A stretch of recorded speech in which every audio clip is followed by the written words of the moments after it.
this video, we're going to take a closer look at working with utilization and capacity within the schedule.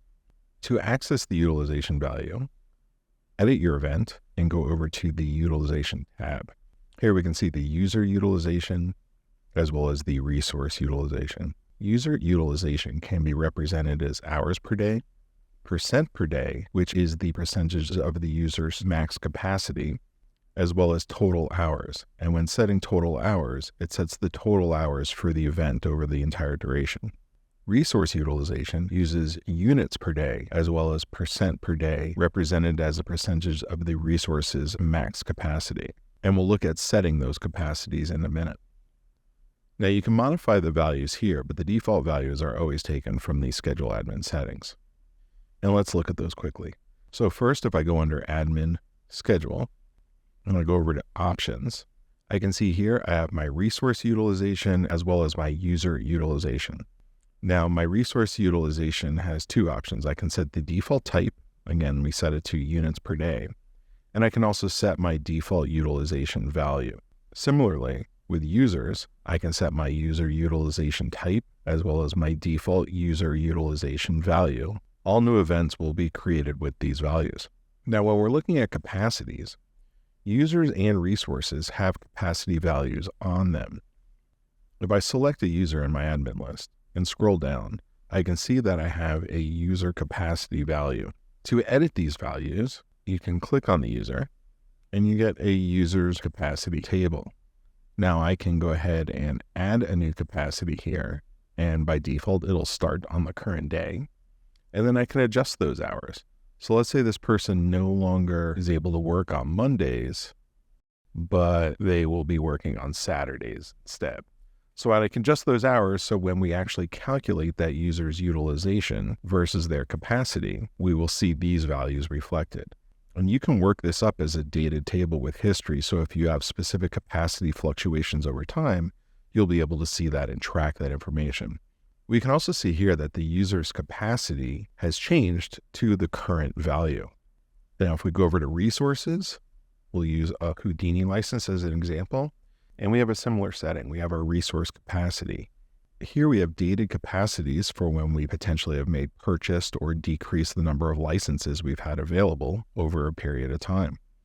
Here we can see our current value is 3 units. Now, within both users and resources, if you go over to the Options tab, there is a default resource capacity.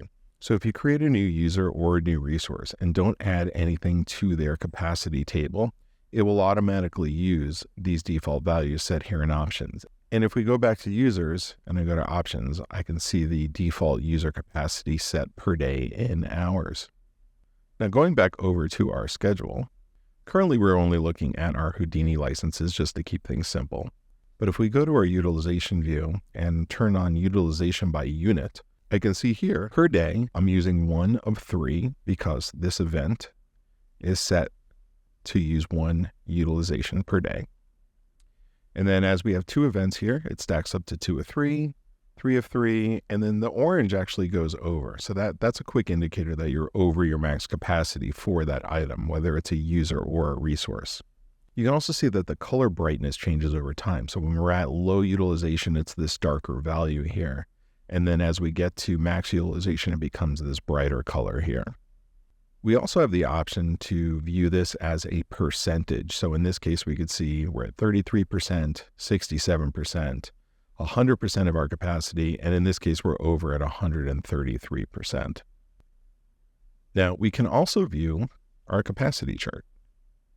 Now our capacity chart shows our max capacity over time. And again, you can see here by our dated rule on this resource that we had 5 units and then we dropped our license count to 3.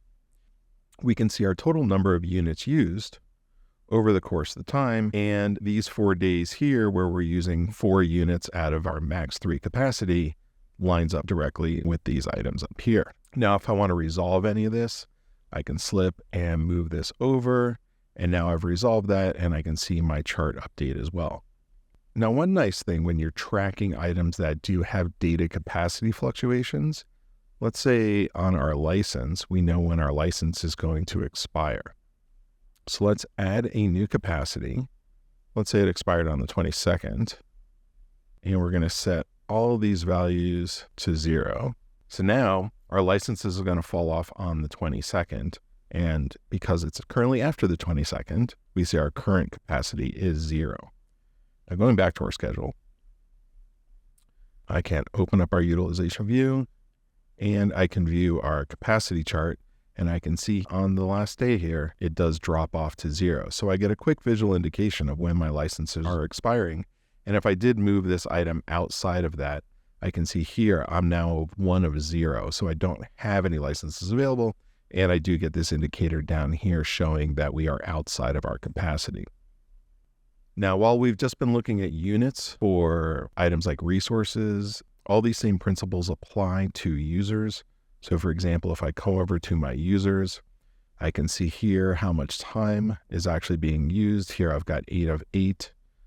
I can look at my overall utilization by percentage, by 100% here. Right now in our utilization chart, we are viewing all of the users. So our max capacity is over 4,300 hours as we have 539 users in the schedule. Now, this is where using the filter system really helps. So I can limit this to, say, just my animators. Now I have a much easier view to realize what's going on in each department. I highly suggest using the filter panel to set up predefined filters to be able to compartmentalize your users and your views when you're actually looking at these utilization values. Similarly to our license fall off where it actually dropped to 0, this gives us a visualization that we're actually booking users on weekends and getting an understanding of what's actually happening there. Now, events typically will always raise or add to the max utilization value approaching your capacity. However, you can define events with a particular status that will actually lower your max capacity. So in this case, I'm going to create an event here, and I will go ahead and drag that out. Now I'm going to change my status to unavailable. Now you can see that this actually lowered my overall capacity. It was 72. It is now 64. I can move this over by a day so you can actually see that dip there. So we can actually see there's our max capacity 72. And when this event kicks in, it actually lowers our capacity. Now, this is a setting that you can actually define on the schedule status.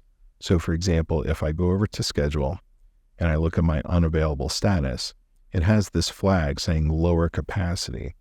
So you can determine any status that you choose for it to actually lower the overall capacity when it's being used. So again, if I look at my utilization and I bring up my chart here, my overall capacity is 72 hours. And anytime I add anything with this available or this PTO status, it is automatically going to lower my capacity by those values, marking those items as unavailable during that time period. So for example, if this person was, say, out on vacation, I actually know that my overall capacity is lowered because that person is unavailable to me. For more information on utilization and capacities in the schedule, please refer to the NIM documentation. And if you have any questions, please feel free to reach out at support@nim-labs.com. Thank you.